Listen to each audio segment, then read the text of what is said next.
Hi friends, welcome to Sri Tamil Illam. இன்றைக்கு நான் உங்களுக்கு ஒரு ஜெர்மன் கேக் கொண்டு எப்படி செய்கிறேன்னு தான் சொல்லித்தர போகிறேன்.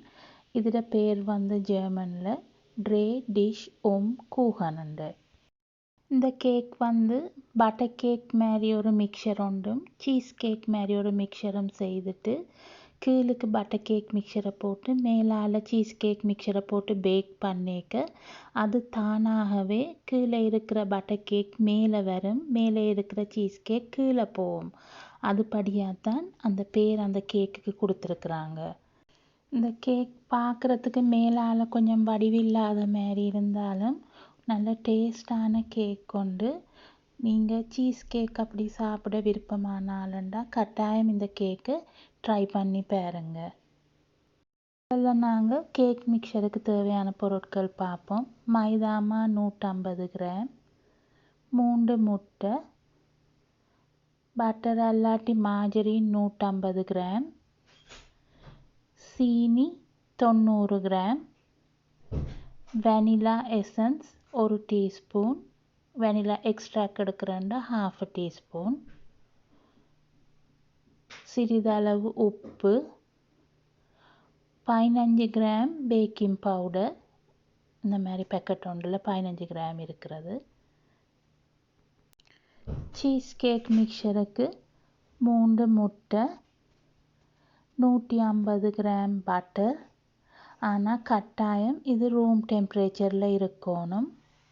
சிறிதளவு உப்பு, 2 teaspoon lemon juice, 500 gram quark,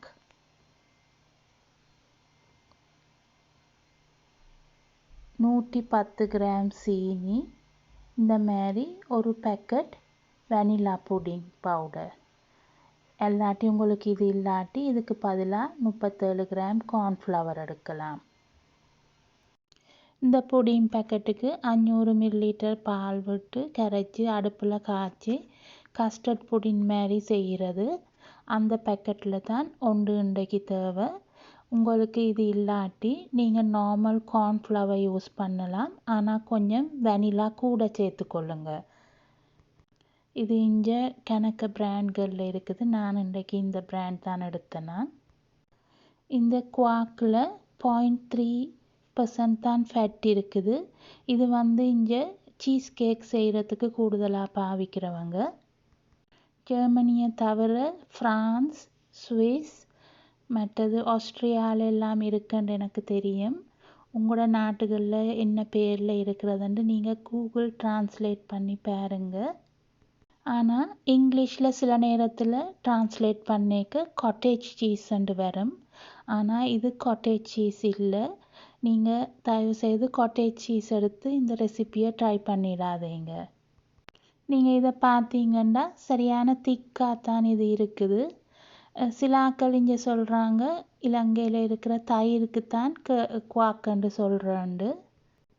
ஆனால் தயிர் இந்த அளவுக்கு தடிப்பாக இருக்குமென்று நான் நினைக்க இல்லை.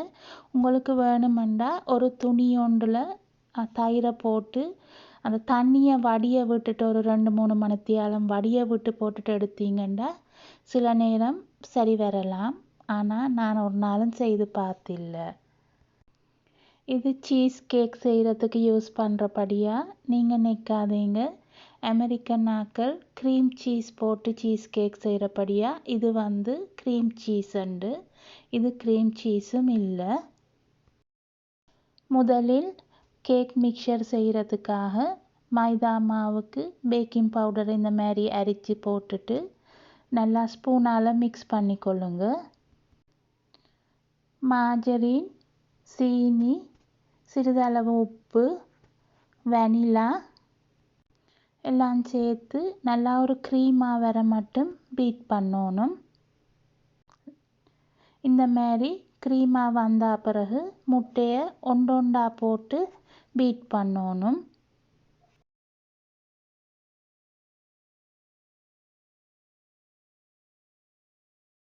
இந்த மாதிரி சைட்ஸ்லேயும் கீழேயும் ஒட்டி இருக்கிற துண்டுகளை நடுவில் எடுத்து போட்டுட்டு திருப்பி பீட் பண்ணுங்க.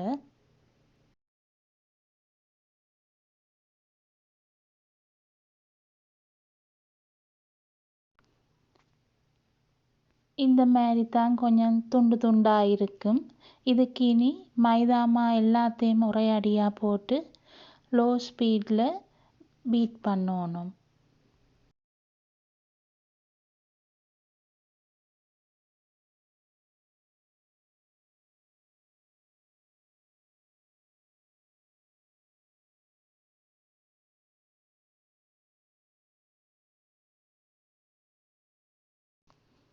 திரும்பவும் இப்படி சைட்ஸில் இருக்கிற எல்லாம் நடுவில் எடுத்து போட்டு கீழே இருக்கிறதுகளையும் ஒருக்கா நல்லா மிக்ஸ் பண்ணி போட்டு திருப்பியும் மிக்ஸ் பண்ணுங்க. ஒரு 2-3 செகண்ட்ஸ் கிட்ட பீட் பண்ணுனா காணும்.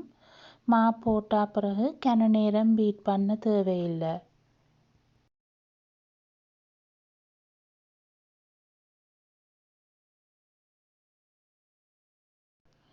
இந்த மாதிரி நல்ல திக்காகத்தான் இந்த கேக் மிக்சர் இருக்கிறது. இதை நாங்கள் ஆயில் பேப்பர் போட்டு பேக்கிங் ட்ரே ஒன்றுக்கு போட்டுட்டு எல்லா இடத்துக்கும் வடிவாக ஸ்ப்ரெட் பண்ணி கொள்ளுவோம். இந்த நேரத்துக்கு நீங்கள் உங்களோட அவனை 180 சென்டிகிரேட்டுக்கு நல்லா ஹீட்டாக போட்டு விடுங்க. இனி நாங்கள் சீஸ் கேக் மிக்சரை செய்வோம். முட்டையில் வடுக்க எடுத்துட்டு 3 முட்டையும் ஒன்றா போட்டுட்டு அதுக்கு சீனியும் பட்டர் நல்லா வச்சுருக்குங்க. ரூம் டெம்பரேச்சரில் இருக்கணும். இன்றைக்கு நான் மறந்துட்டேன் பட்டர் வெளியில் எடுத்து வைக்கிறதுக்கு. லெமன் ஜூஸ், குவாக், சிறிதளவு உப்பு, மற்றது புடிங் பவுடர் மிக்சரை அல்லாட்டி கார்ன்ஃப்ளவரும் கொஞ்சம் வெனிலாவும் சேர்த்து நல்லா பீட் பண்ணுங்க. சரியான ஈஸியாக செய்யலாம். சீஸ் கேக்குக்கு தேவையான எல்லா இன்க்ரீடியன்ஸையும் ஒன்றா போட்டுட்டு பீட் பண்ணத்தான் இருக்குது. எனக்கு பட்டரை நான் எடுத்து ஃப்ரிட்ஜால் வைக்க மறந்தபடியாக கொஞ்சம் பீட் பண்ணுறதுக்கு கன நேரம் கஷ்டப்பட்டேன் நான். நீங்கள் இப்போ பார்த்தீங்கன்னா உங்களுக்கு விளங்கும் துண்டு துண்டாக பட்டர் துண்டுகள் இருக்குது. நீங்கள் மெல்ட்டான பட்டர் எடுத்துருந்தீங்கன்னா ஒரு 2-3 மினிட்ஸ் பீட் பண்ணுனா காணும். நீங்களும் என்ன மாதிரி இப்படி பட்டர் எடுத்து வைக்க மறந்துட்டீங்கன்னா எல்லா இன்க்ரீடியன்ஸையும் போடாமல் முதல் பட்டரையும் சுகரையும் நல்லா பீட் பண்ணி போட்டுட்டு அதுக்கு பிறகு மிச்ச இன்க்ரீடியன்ஸை போட்டு பீட் பண்ணுங்க. இங்கே பார்த்தீங்களா சின்ன சின்ன பட்டர் துண்டுகள் இருக்குது. நான் இதோடு தான் போடுறேன், அது பிரச்சனை இல்லை. இதை முதல் செய்த கேக் மிக்சருக்கு மேலால் போட்டுக்கொள்ளணும்.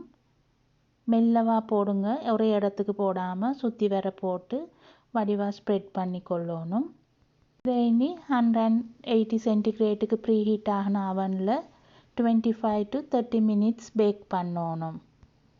இதை நான் 27 நிமிஷம் பேக் பண்ணியிருக்கிறேன். இப்படி குத்தி பார்க்க ஒன்றும் ஒட்டாமல் வந்ததுண்டா கேக் நல்லா பேக் ஆகி இருக்குது. இப்போ நீங்கள் இதில் பார்த்தீங்கன்னா மேலே கேக் மிக்சர் வந்திருக்குது. சீஸ் கேக் மிக்சர் கீழே போயிருக்குது. சில இடங்களில் சீஸ் கேக் மிக்சர் தெரிகிறபடியாக மேலால் பார்க்க வடிவில்லாத மாதிரி இருக்குதுண்டா உங்களுக்கு மேலால் ஐசிங் சுகர் கொஞ்சம் ஸ்ப்ரிங்கிள் பண்ணி கொள்ளலாம். ஆனால் நாங்கள்டா இப்படித்தான் பாவிக்கிறோம். நாங்கள் சீஸ் கேக் மிக்சர் ஆறுறது கொஞ்சம் கூடுன நேரம் எடுக்கிறபடியாக ஒரு 30 மினிட்ஸ் கிட்ட ஆற விட்டுட்டு அதுக்கு பிறகு சர்வ் பண்ணலாம். இந்த கேக் எங்களோட வீட்டில் எல்லாரும் விரும்பி சாப்பிட்ற ஒரு கேக் உண்டு. நாளாக நான் இதை யூடியூப்பில் போடுறதா இல்லையாண்டி யோசிச்சோன்னு இருந்தேன் நான். ஏனெண்டா எனக்கு தெரியும் சிலோனில் இந்தியாவில் எல்லாம் குவாக் எடுக்கிறதுக்கு இல்லையண்டது படியாக. ஆனால் இந்த சேனல் வேறு நாடுகள் ஆக்களும் பார்க்குறது. அப்போ நான் நினச்சேன்னா நான் இதை அவங்களோட ஷேர் பண்ணாட்டி அது அநியாயம் உண்டு. ஏனெண்டா அவ்வளோத்துக்கு ஒரு டேஸ்டான கேக் கண்டபடியாக. குவாக் இந்த 20% 40% ஃபேட் இருக்கிறதுகளும் ஜெர்மனியில் இருக்குது. ஆனால் இது சீஸ் கேக் செய்கிறதுக்கு கூடுதலாக அவங்க பாவிக்கிறது 0.3% இருக்கிற ஃபேட் குறைஞ்ச குவாக் தான். நியூயார்க் சீஸ் கேக் அதுகள் செய்யக்க கூடுனதான் க்ரீம் சீஸ் போட்டு தான் செய்கிறவங்க. அதில் ஃபேட் பர்சன்டேஜ் சரியாக கூட இருக்கும். அதுபடியாக ஒரு சின்ன துண்டு மட்டில் தான் அந்த சீஸ் கேக் சாப்பிடலாம் எங்களுக்கு. ஆனால் இந்த கேக் அப்படி இல்லை, உங்களுக்கு 2-3 துண்டுண்டாலும் நல்லா சாப்பிடலாம். ஃபேட் அவ்வளோ இல்லாதபடியாக நம்ம பார்த்தீங்கன்னா நல்லா வடிவாக உங்களுக்கு இதில் விளங்குது. 2 தட்டாக இருக்குது. நான் இந்த சேனலில் ஷேர் பண்ணுற ஜெர்மன் ரெசிபீஸ் எல்லாம் கூடுதலாக நான் குக்கரி புக்ஸ்கள் அல்லாட்டி வீடியோஸ்கள் பிளாக்ஸுகளில் பார்த்து நிறைய வீட்டில் செய்ததுகளை தான் உங்களோட ஷேர் பண்ணுறேன். நான் உங்களுக்கு இந்த மாதிரி என்னென்ன ரெசிபீஸ் தெரிஞ்சு கொள்ள விருப்பம்ண்டா மறக்காமல் நீங்கள் இந்த சேனலை சப்ஸ்கிரைப் பண்ணி இல்லாட்டி சப்ஸ்கிரைப் பண்ணி பக்கத்தில் இருக்கிற பெல் ஐக்கனையும் கிளிக் பண்ணுங்கள். அப்போ உங்களுக்கு நான் ஒரு புது வீடியோஸ் போட்டோன்னு உங்களுக்கு ஒரு நோட்டிஃபிகேஷன் வரும். மீண்டும் இன்னொரு வீடியோவுடன் உங்களை சந்திக்கின்றேன். நன்றி, வணக்கம்.